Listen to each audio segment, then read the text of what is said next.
Kaibigan, ikaw. Oo, ikaw. Alam mo bang magbuhat ng nasa sinapupunan ka ng iyong ina ay consumer ka na? Ang boses mo ay mahalaga. Nabibilang ka sa komunidad na kumukonsumo sa laksa-laksa at iba-ibang produkto na mayroon tayo noon hanggang ngayon. Pagkain, gamit sa bahay, gadgets, telepono, computer, kuryente, bumbilya, semento, uling, gulay, pasyalan, resorts, kopras, internet, tubig, loan, bangko, kape, asukal, asin, at kung ano-ano pa. Lahat ng ating kinukonsumo at binibili ay dapat may karampatang kalidad at tamang presyo sa merkado. Kaya halika na, tambay na dito sa programang magbibigay impormasyon at tatalakay sa mahahalagang issue na mayroon tayo hinggil sa konsumerismo. Ito ang Consumers Desk. Hello everyone, this is Dean Rodel Taton at tayo po ay sama-sama na naman sa isang edisyon ng Consumers Desk. Hello and happy Sunday to our viewers on YouTube and Facebook. This is Vanessa Oyas. Welcome to Consumers Desk. We are very happy because we are celebrating the Consumers Welfare Month this October. That's right, Dean. Actually, napaka-excited ko ngayon malaman how the Consumers Welfare Month is celebrated in the midst of this pandemic. Tama ka, Vanessa. Despite the uncertainties being experienced by many of us here, of course, the consumers, gusto kong makita at gusto natin malaman kung bakit pinapahalagahan ng Department of Trade and Industry ang ating mga mamimiling Pilipino. So, for today's episode, we will all together know how DTI celebrates the Consumers Welfare Month and its theme for this year. Also, we will be discussing the consumer's behavior and the current status of the businesses in the new normal. Pero bago ang lahat, panoorin po natin ito.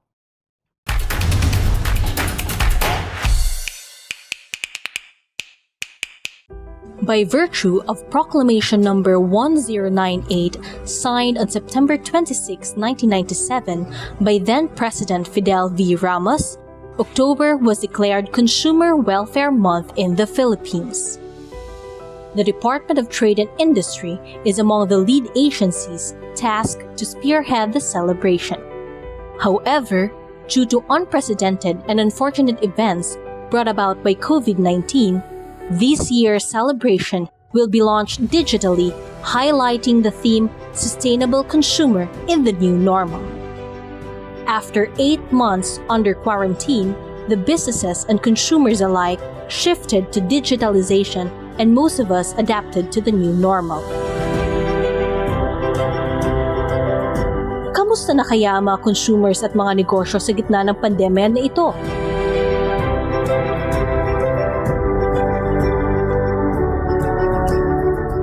Ano ba ang sustainable consumer?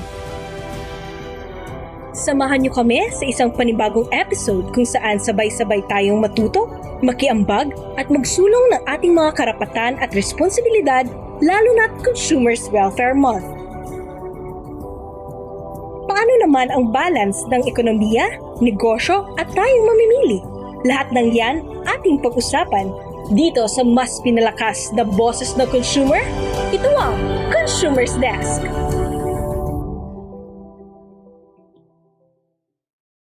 In this episode, we are joined by no less than the Assistant Secretary of the Consumer Protection Group of the Department of Trade and Industry. We have with us Attorney Anne-Claire Credo Cabochan. Hi ma'am, how are you? Hello, Asek. Hello, Dean, and hello, Vanessa. Thank you for inviting me again. I'm very honored to be back. Thank you, ma'am. Our next guest is a PR and a marketing practitioner. We have Mr. Ken Lerona. Hello, magandang araw sa inyo, Vanessa. Dean, magandang araw. Thank you for having me. Thank you very much, Ken. And I know our audience, our viewers in Facebook and YouTube are very interested. And we are also very interested because we are joined with our special guests today. And unang-una na itatanong natin sa kanila, Vanessa, is ngayong month na ito, we are celebrating the Consumers Welfare Month. And ang question ko kay Asek Ann, ano ba ang kahalagahan ng Consumers Welfare Month natin na sinaselebrate? Ngayon, I would go back to the history, no, Dean? So we have the Consumer Act, which is a 1992 law, and may basic policy doon on the state promoting consumer welfare. So nagkaroon ng proclamation during the time of President Ramos in 1997 that really mandated yung celebration every October of the Consumer Welfare Month, just to highlight the importance of consumer awareness as well as empowering consumers para alam nila kung anong gagawin nila pag sila ay nagkakaroon ng problema sa mga binibili nila. So, for the month of October, madami po tayo laging activities that would really make sure that they are aware and they are empowered. Yes, and speaking about empowerment, how do we envision a consumer, especially at this time that we have a pandemic? And I have seen also your theme for our theme for this year, that is sustainable consumer. Ano po ang ibig sabihin ng sustainable consumer, ma'am? And bakit kailangan natin ito ngayon? Okay. So, I would just like to say all of us are consumers. Ako, Dean, Vanessa, Ken, we are all consumers, kaya it should interest all of us. Now, our theme, the sustainable consumer in the new normal, very relevant to us. Nung nagkaroon ng ECQ, nakita mo, we became more attuned with the environment. Nakita natin when we stopped, our environment medyo nag-thrive. Diba? The air, even our At maraming plantito at plantita. Yes, na-appreciate natin yung mga plants. But it is also a signal for us na kailangan tayong mag-shift ng ating mindset to become more sustainable because our resources are limited. So yung sustainable consumer is somebody who is very mindful of the resources, making sure that everything that he buys and he uses will serve a purpose, na hindi naman siya yung kunyari kung sa damit, for fast fashion, ilang linggo, ilang buwan mo lang ginagamit, wala na, but to produce that shirt or that blouse, you would use 100,000 liters of water. Tapos down the drain. We should learn how to recycle and upcycle para yung resources natin sa mundong ito, meron tayong maiiwan dun sa susunod na henerasyon. So, thoughtful, but thankful as well of what is given to us by nature, and also conscientious about everything that we do in all our decisions and how we use our resources. And I have seen actually that it means also doing more but getting less, no, ma'am? Yeah. But as a Claire, I am quite curious, no, because is this term na sustainable consumer coined because of the pandemic, or is it actually existing even before this public health crisis? Even before this public health crisis, because the sustainable consumption is part of the United Nations Sustainable Development Goals, which means that when they formulated that and it was adopted in early 1995, ano na yan ang mga bansa natin, because there is a goal on sustainable consumption and production. So, yung sustainable consumer, nakapaloob na siya doon, no? Sa sustainable consumption. So it is not new. Yes. I have a question to Ken, of course. From the PR and marketing perspective naman, paano po natin tinitignan ang konsepto ng sustainable consumer? Yes, napaka-importante nito din because ang naiisip kasi ng ating mga kaibigang consumers na ang role namin sa PR and marketing is sabihin lang sa inyo na, oh, bili kayo. Hindi po ganun. Our role really is to make sure that our consumers are, sabi nga ni Asst, very, very mindful with the way that they consume. Hindi po kami nagbebenta lang just to push na dahil para makabenta kami, no? What we want to do is that our consumers are intelligent consumers. Our consumers know bakit kailangan nilang mag-consume or magdahan-dahan man lang sa paggamit ng mga resources natin dahil this is us. everyone has a stake sa usapin ng sustainable consumption. How do you respond to the notion na this PR and marketing firms or people are abusing consumers because sila talaga usually na tina-target ng mga PR and marketing firms? Lalo na online ngayon lahat di ba? So, medyo na-highlight yung mga advertisements. Tama yan. Maraming misconception sa trabaho namin sa PR and marketing na minamanipulate yung consumer or pinipwersa yung mga consumer na mag-consume. Pero ang katotohanan yan, our role as ethical marketers and PR practitioners is we are here to help and guide our consumers na ano ba ang tamang pagkonsumo, tamang paraan ng pagbili, at tama si Asek anong karapatan nila bilang mga consumers na kapag bumili ka, anong karapatan mo? At ano ang responsibilidad mo bilang consumer. No? So you're talking about the rights and responsibilities of a consumer, and that's coming from a PR and marketing perspective. Yes. And that's quite interesting, friends, because our consumers are always saying that kami po ay biktima lagi dito ng mga malalaking kumpanya. That's why on our in our Consumers Union of the Philippines, for instance, you're always saying na there must be a balance between the business and the consumers. And now we want to go back to the Department of Trade and Industry.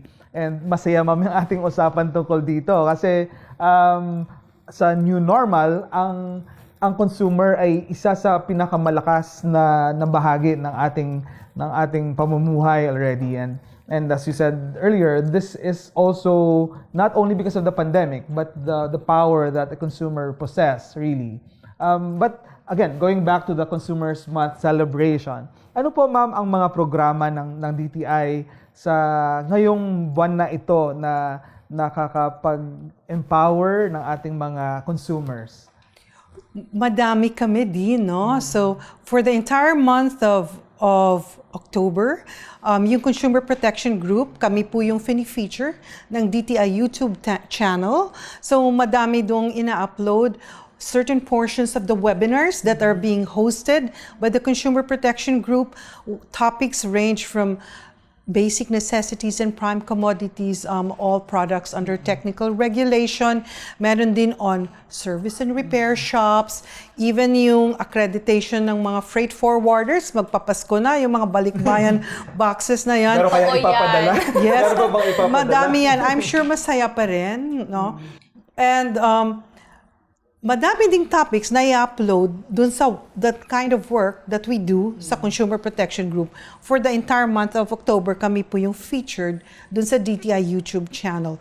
So, on the part of awareness, kasi sinabi ni Ken kanina, no, yung sinasabi na parang ginagamit yung consumers. I would like to highlight na we have the right of choice. As a consumer, you have the right of choice. At kaya nga, dun sa consumer rights, nandun din yung you are entitled to consumer education so that you can use that right wisely. Because among our responsibilities is also protecting the environment. So you're aware of the environment. So yun, madami kaming sessions, webinars. We always start with talking about a sustainable consumer. And then, nakapaloob din sa Consumer Welfare Month, yung Standards Week. So, protecting the planet through standards. So, madaming magiging activities na pwede nilang titingnan sa DTI Consumer Care page sa Facebook. And you can participate by registering kasi yung webinars are via Zoom. That's interesting. And yung medium natin is changing also as regards awareness and education of our consumers. Okay? But before we proceed, let's have a break.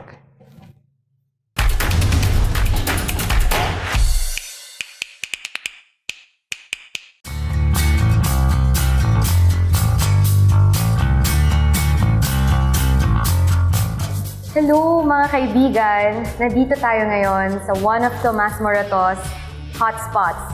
And it is the Tanti Tea Place.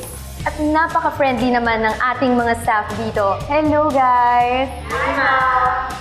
At mamaya, may interview natin ang fellow kaibigan natin, ang General Manager ng Tanti Tea Place, si Miss Vivian Oy.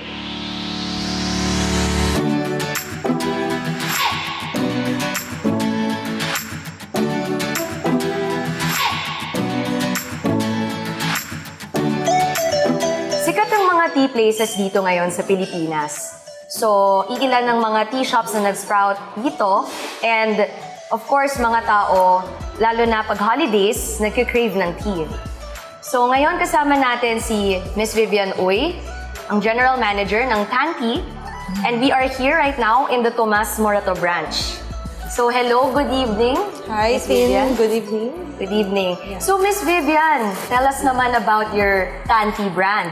Paano nyo naisip yung concept, how to bring it here in the Philippines? Actually, we've been looking for a milk tea brand na may kakaiba. I mean, unlike the normal na yung mga meron na dito, mga existing na dito. So, eventually, we found Tanti. It's a Hong Kong brand. Medyo wide ang variety ng products niya. We were kind of considering to bring something na, well, number one, unique. Number two, it has to be healthy. Since most of the people right now are more conscious with their health. Tanti in Hong Kong is known for this particular sinker called peach gum. Na wala pa dito sa atin. Peach gum, very interesting. Yeah. Can you tell us more about this peach gum ingredient? Yeah, well, peach gum, it is, in a nutshell, ano siya, sap or dagta galing sa peach tree, harvested, and, well, it's all natural. Hindi namin siya pinrocess or whatever. And it comes all the way from China. Yeah. Is that right? Yeah. Okay. Actually, and one thing about this peach gum, it's a good source of collagen, which is, ngayon kasi ang collagen is quite well known for being very beneficial for the skin and to have a youthful look, as well as antioxidant. Well, mga celebrities nga naman, di ba? Yeah. If you come to think about it, yung secrets nila sa good-looking skin Yes. and very lustrous yung hair, skin, and nails Yeah. is that because of a secret ingredient called collagen. Yes, exactly. And now, we can find it in your tea brand. Yes. Really, what struck you dito sa brand na to are the health benefits that Yes. it could bring to the Filipinos, to us Filipinos, Yes, even to Chinoy community, right? So seeing that, of course, we're Chinese, Yes. I can see that your brand is fast growing. Yeah. Because you just started when? When did you start this year? Actually, we opened our first branch last June, end of June 2019. It was a Binondo branch, actually. Binondo branch, that was your first branch ever. Yes. And how was the reception? How did people take it? Were there lines like waiting to try your tea out, Yeah, your tea actually. products out? And Tomas Morato is like your biggest branch? Yeah, this is our flagship store, The actually. flagship store. Yeah. So here in Tomas Morato, you find that a lot of people come here, right? When is the rush hour or when is the time that most people come in? What day?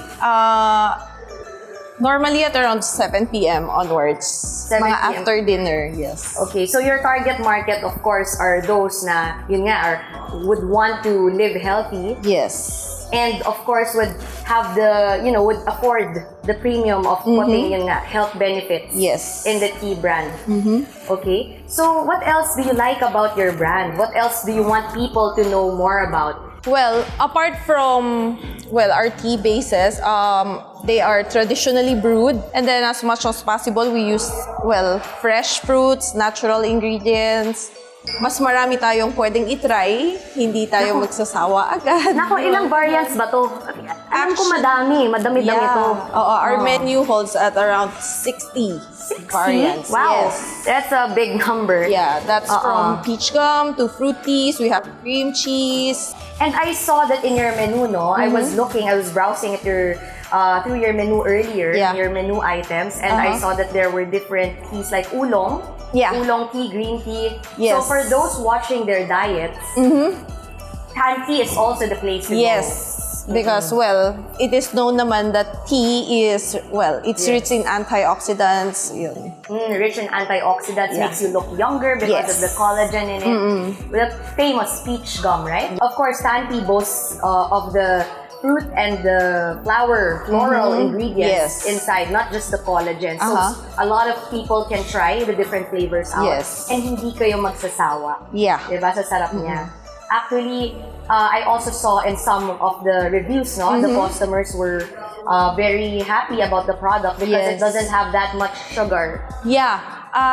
Speaking of sugar, yung sugar level na ginamit namin is already 50% less than what others are offering.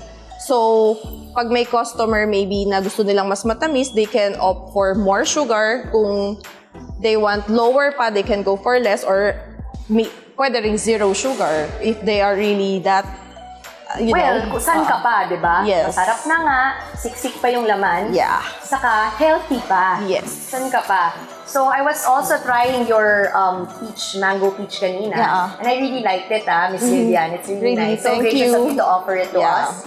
And of course, this place, no, dito sa Tomas, you have been placing your branches very strategically. Yeah. Here.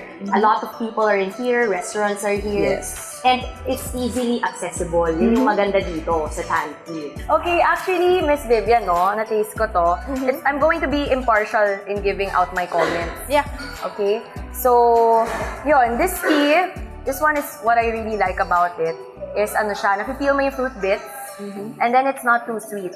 Yes. Kasi right now, we know sugar is very harmful to the body. Yeah. Sinasabi nilang cancer-causing ang sugar, one of the causes talaga. So, what's good about it is you can enjoy it in a healthy way.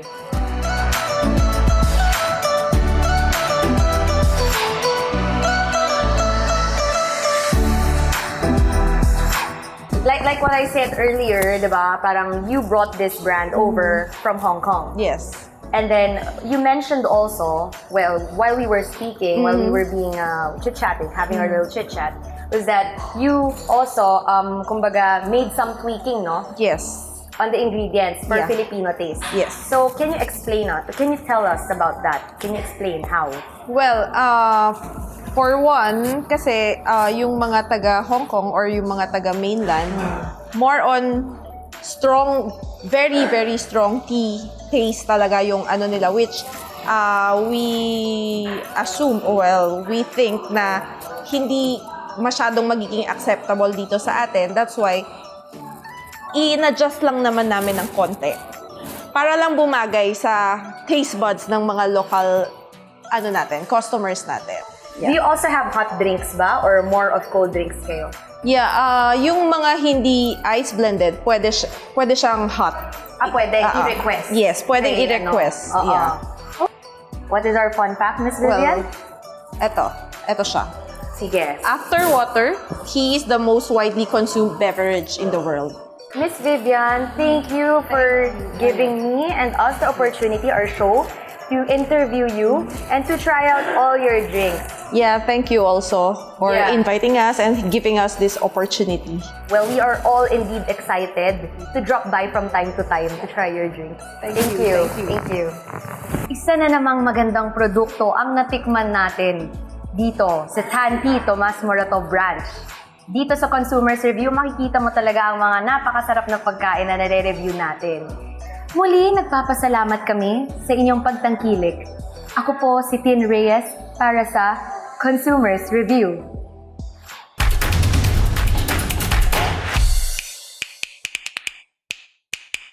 So yun guys, sa panood nyo yung ating Consumers Review.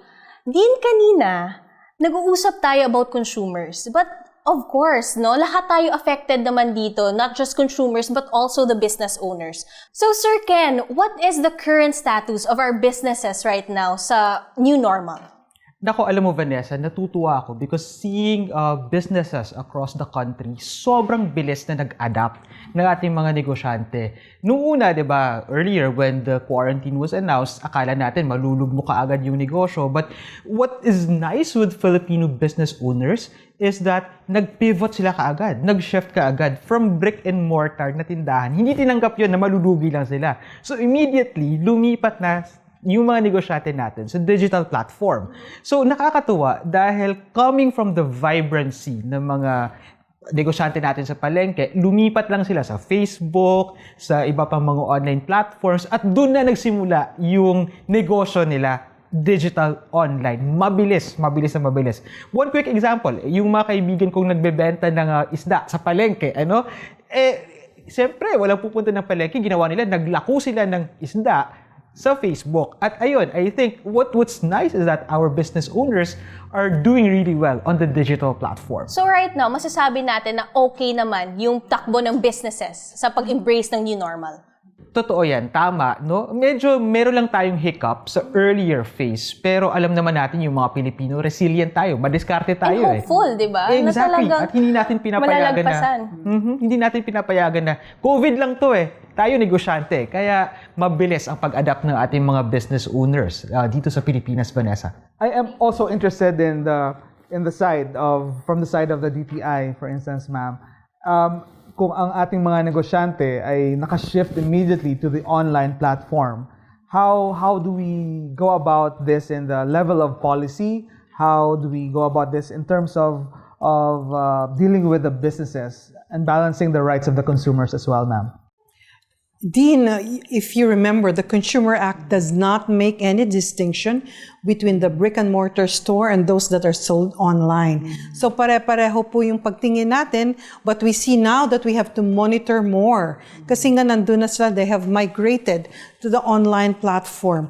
So we still go about our work the same way, but we will have to look at those online platforms and including those sites on Facebook, on Instagram, lahat ng DTI na personnel ay talagang that's an additional task to help the Consumer Protection Group monitor those sites. I have seen several policies na pinalabas ng DTI on this, ma'am. Can you give us some sort of a backgrounder on some of these policies na importante in the line of online platform? Well, to adjust to the new normal, what DTI did, nagkaroon ng reboot ng mga seminars, di ba? We call it a reboot. So, madami yung webinars that could help our micro, small, and medium enterprises really migrate to the platform and also give them new skills. Kasi hindi sila masyadong marunong yung iba doon sa platform na yun. At para makita nila yung saan yung clients nila and how to be able to communicate with those clients. Meron din naman kami on the policy side, as you had said, DTI really has shown its strong support for the Internet Transactions Act. Because if that becomes a law, then we are able to also monitor better all those activities that are done online. Because the challenge now is, as you had said, nagmamigrate lahat, nandun na sila, not all of them are registered. So if they're not registered, kami naman po, pag magkaroon ng problema ang isang consumer, mahihirapan din kami kasi hindi namin alam kung sino ang pananagutin. So, on the basis of the registration aspect, ma'am, I have seen in the reports and I've read some notes about the registration efforts being done by the DTI on this aspect. Naging successful po ba ito? And was there a deadline for the registration of the small businesses online? Well, we have really very successfully launched yung automated online business name registration system. So in 8 minutes, you can already have your certificate of registration, and it's done online. Even the payment is done online, so it is seamless. So that is one aspect of it, but you have to remember the certificate is not a license. So yes, that is not a license. So you just exist for that business. So you will have to make sure that dun sa LGU nyo na mga permits ay nakukuha nyo. No, so for those who would like to become legitimate, really business owners, because if you would like to grow your business, hindi ka naman pa pwedeng, hindi naman pa pwedeng wala kang TIN, wala kang mga mayor's permit, wala. So who will deal with you?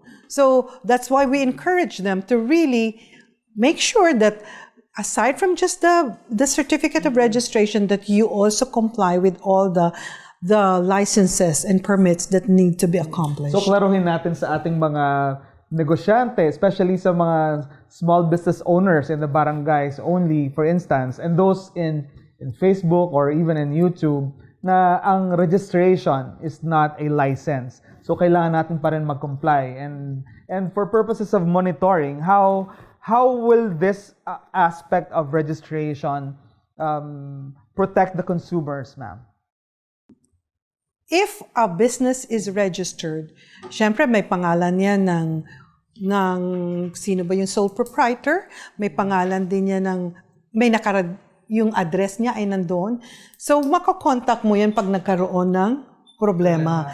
Because if it's not registered, like a lot of businesses are not registered, sino ang anuhin natin? Sino ang hahabulin natin? Syempre, mahirap, no? Mahirap habulin. Pag nagkaroon kami ng problema, yung mga complaints, tapos biglang hindi namin alam pa sinong ikokontakin namin, nangyayari dyan, ang DTI, inire-refer na lang yan sa NICA. Yes. And I think that's one problem ang madaming na-encounter even in the Consumers Union of the Philippines, ma'am. We received complaints on online transactions because hindi nila mako-contact ang mga binilhan nila or Pero alam mo din, I must say, no, tama yung si ma'am. Kasi nung I visited the DTI na website, meron talaga kayong, nag-prepare pa kayo ng video, na parang tutorial talaga, which is, I think, very helpful for our consumers. yes, from registration, when we come back, we will see how the DTI handles complaints, for instance, from the consumers. Stay tuned.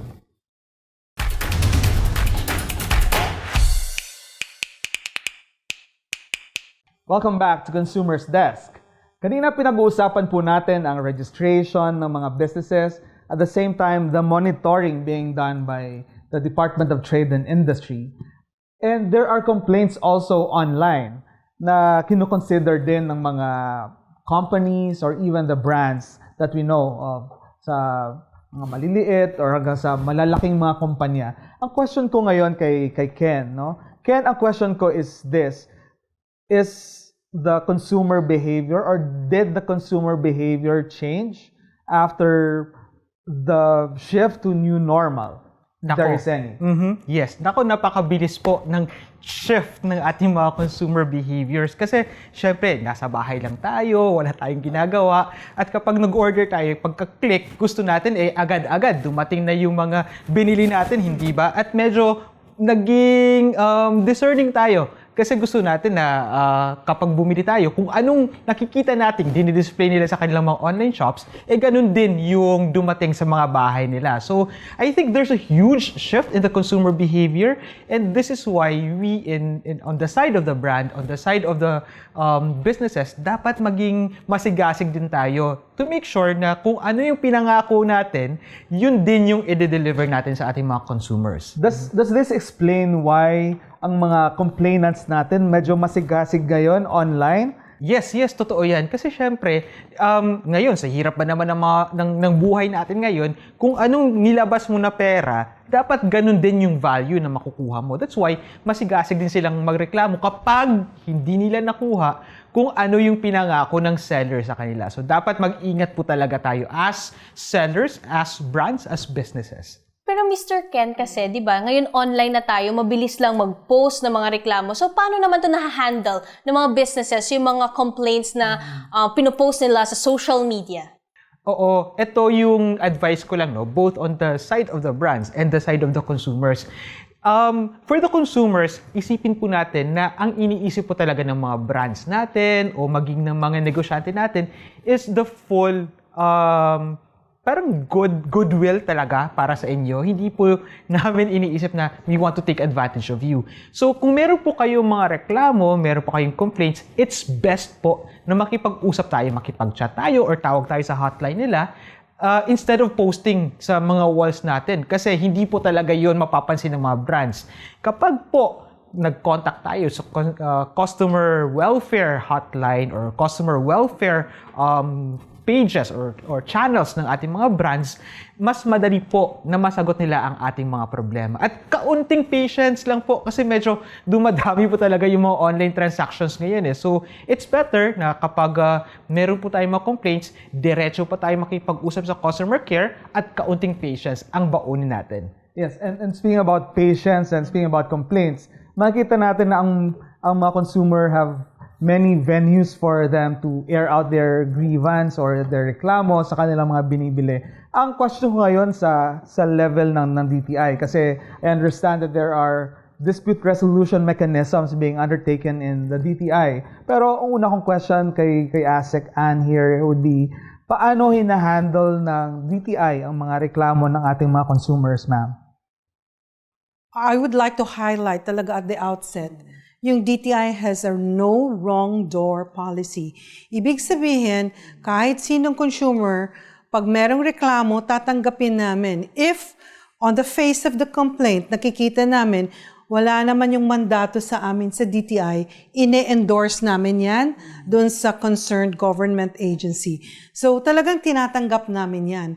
If it is within the jurisdiction of DTI, edi magpo-proceed yan sa mediation. Pag nandyan na yung complaint, it can be filed online. At ang policy namin nung nagkaroon ng pandemic is talaga ding online din mechanism. Yung mediation. That's nice. But just last month, the Secretary Lopez, signed a Department Administrative Order institutionalizing the Philippine Online Dispute Resolution System. So, And it's the DTI who is spearheading this program talaga, ma'am. yes, although it's a commitment within ASEAN, sa ASEAN Committee on Consumer Protection, pero at least kami naman, on the part of DTI, we see the need na we have to go online. Kasi nga, yung iba, magpo-shopping sa Manila, pagbalik ng probinsya, nakita nila may diferensya yung produkto or yung seller ay nasa ibang lugar. Parang minsan tinatamad na sila. Kasi nga, kailangan pag nag-mediation, magkaharapan.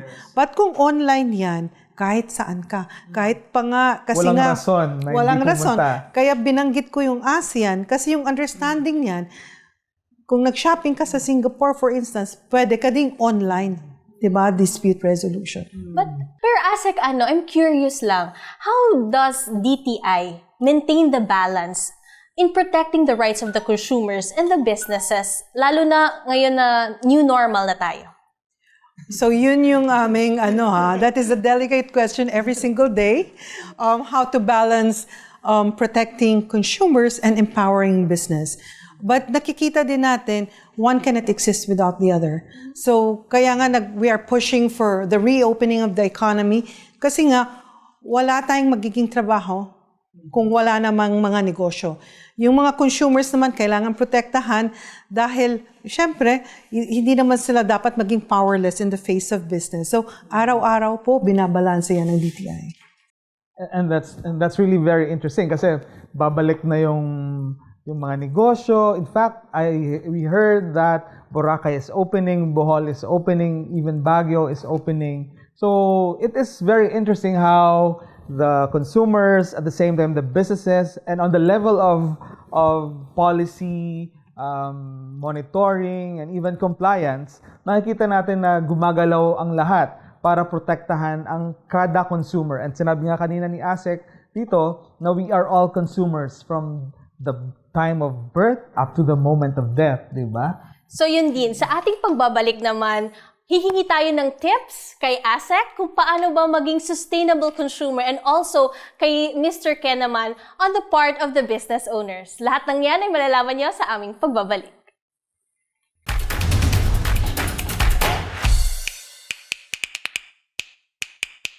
Welcome back to Consumers Desk. We would like to thank Grand Line Philippines Corporation, Junki, San, and Marinelli. Thank you very much for giving us a new home here. And of course, we would like to thank Tayo TV also. And also, Tanti Philippines, Lights Camera Manila, and Tatan Law Office. And of course, I have a YouTube program also, I Know Right, IKR. All right? So, let's proceed with our questions. No? Yes, kanina Yes, ma'am. nag-uusap tayo about sustainability and being a sustainable consumer. Ma'am, can you please give us a tips on how to become a sustainable consumer? I think that the most important thing about being a sustainable consumer is being mindful about what you buy, what you use, and what you throw away. So, dapat yung mga binibili po natin are durable products, things that we need. If we have too much of shoes or bags, we would not need another one. And yung quality, dapat hindi siya single use. So, po-promote ko, for instance, for community face masks, I think that the medical grade masks should be reserved for our frontliners. Madami tayong micro, small, and medium enterprises gumagawa ng yung community face mask na ginagawa talaga. So, yun yung advocacy namin sa DTI. It's to buy local, go local. Kaya So when you mas go mura na out, nga din ngayon, ma'am, yeah. no? Oo, pag nakita mo, mas mura na siya. Dati, ang mahal-mahal. Ang dami-daming kasing gumagawa, bumababa yung presyo, natutulungan pa natin yung mga negosyante natin, yung communities, and you generate employment. Madami kasing nawalan ng trabaho, dapat bumalik yung employment opportunities. That is part of sustainability kasi we use our resources wisely. At ang gusto kong i-ano din, yung sa tayo sa bahay, yung food waste. Yes, that exactly. is more than 50% of the waste in the entire planet from our households. Dapat hindi tayo tapon ng pagkain. Alam natin yung kaya lang nating kainin. At kung pwede initin. Yes, so magkumpuni ka ng ibang di ba? Ibang potahe. So yung hindi lang yung itatapon mo na lang na madaming nagugutom diyan. So isa yan, when you are sustainable, you are mindful. You are also thankful na meron kang yung kung anong meron sa inyo. Yes, blessings. Yes, of course, we have to recognize our blessings, and we will not put this aside and put to waste, no? So ang question naman natin kay Ken, no? Ken, how on the part of brands or marketers or even businesses, ano naman ang mai-advise mo halimbawa and in relation to the consumers? Yes. Actually, tama yung sinabi ni Asst, no? As marketers and as PR practitioners and even businesses, ang pinaka-goal talaga namin is to advocate yung mindful consumption. Kasi alam naman natin na kahit tayo negosyante, gusto nating maraming bumili ng mga produkto natin, ang importante is yung resources kung saan tayo kumukuha ng negosyo natin, maaalagaan natin siya. And this is why we're making sure that despite the goal of selling more, consuming more, we still have this mindset of sustainability and making sure that our consumers are responsible consumers. So that's what we actually advocate in most businesses na nakakausap natin at natutulungan natin. Yes, being mindful and responsible consumers. I think that's what we have learned today. And of course, being a sustainable consumer. Alam mo, marami talaga akong natutunan sa episode na to. Ako mismo, bilang isang consumer nga, sabi ni Ase kanina, lahat tayo consumer. So, kailangan din siguro nating i-remind yung sarili natin to be sustainable, no? Kasi in the long run, tayo din naman yung achieve ng mga advantages sa pagiging consumer and responsible consumer at that. And we are very happy that we have discussed so many things today, and maraming salamat sa inyong pagbigay ng panahon sa aming programang ito, especially for the consumers. Now, we would like to give time for you to say your parting words or greetings to our consumers, ma'am. So I'd like to invite all of you out there to celebrate Consumer Welfare Month with us. Please check our Facebook account, DTI Consumer Care and DTI Philippines. And ang masasabi ko lang, Be a sustainable consumer. At pwede ba akong magbumati din? Yes, ma'am. Happy Consumer Welfare Month, everyone. And I would like to greet my son a very happy birthday. Oh, happy birthday. And thank you very much. Thank you very much, Assistant Secretary Ann Cabochan, for gracing our program. Thank you, Daghang ma'am. salamat. Madam, salamat. How about Mr. Ken po? Baka may gusto po kayong sabihin at batiin. Yes, gusto ko lang din batiin ang ating mga consumers. No? Happy Consumers Month, no? At tandaan po natin na kaakibat po ng ating mga karapatan, meron din pong kaakibat na responsibilidad. At we also need to remember that our businesses have you as their priority in their mind. So, wag po natin silang awayin kaagad. Let's make sure na kapag meron po tayo mga reklamo, kausapin po natin sila na maayos. And they're there to help us. We are here to help you. So, sabi nga kanina ni Dean, how do we balance yung interest ng consumers and businesses? Ganun din po tayo bilang mga consumers. We have to think of our rights. We also have to think of our responsibilities. We're here for you. So before we end, of course, we will not let this pass without greeting our viewers on Facebook and on YouTube. Of course, meron akong mga babatiin. Hello to Dr. Leo Bebita of Bebita Dog and Cat Clinic. If you need some vet services, you may visit the clinic. Everyday bukas sila. And also, I would like to thank my stylist, Miss Angeli Marmeto, and for my makeup, I would like to thank Jennifer Tigtig. And also my family and friends in Cabangcalan City and sa lahat po ng mga nanonood po sa amin, maraming salamat po sa inyong suporta. Gusto ko lang din batiin ang mga friends ko sa Iloilo, to my parents who are in Santa Monica, Oton, Iloilo. Hi. And also Attorney Jackie Paulino, happy birthday. And of course, from Taton Law Office, thank you very much for your help always for this program. Okay. And I believe din, maganda yung episode natin tonight kasi marami talaga yung natututunan yung ating mga viewers. Yes. It is our hope that we leave valuable insights to our consumers.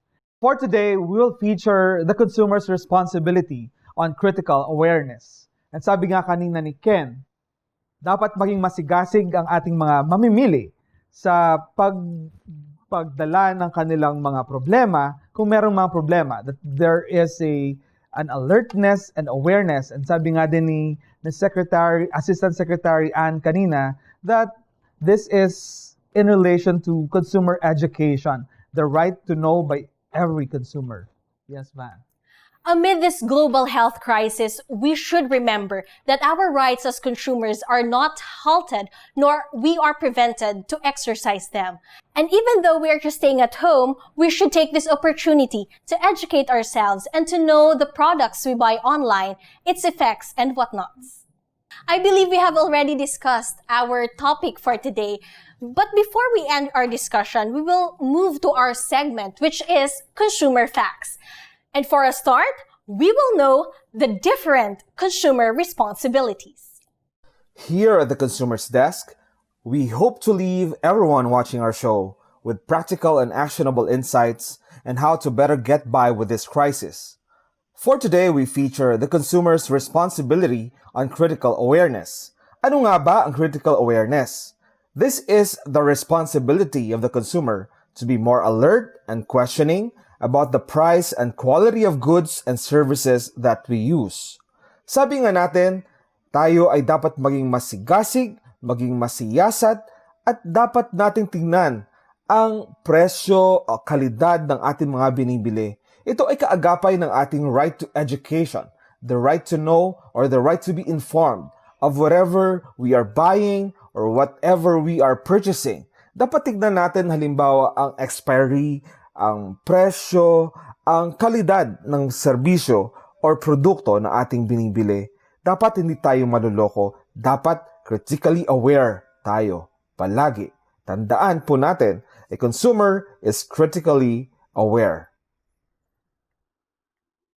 And And of course, please do like and subscribe to our YouTube channel, it's Consumers Desk, and our Facebook page for more updates and to watch our next episodes. This has been Vanessa Marie Oyos. And this is Dean Rodel Taton.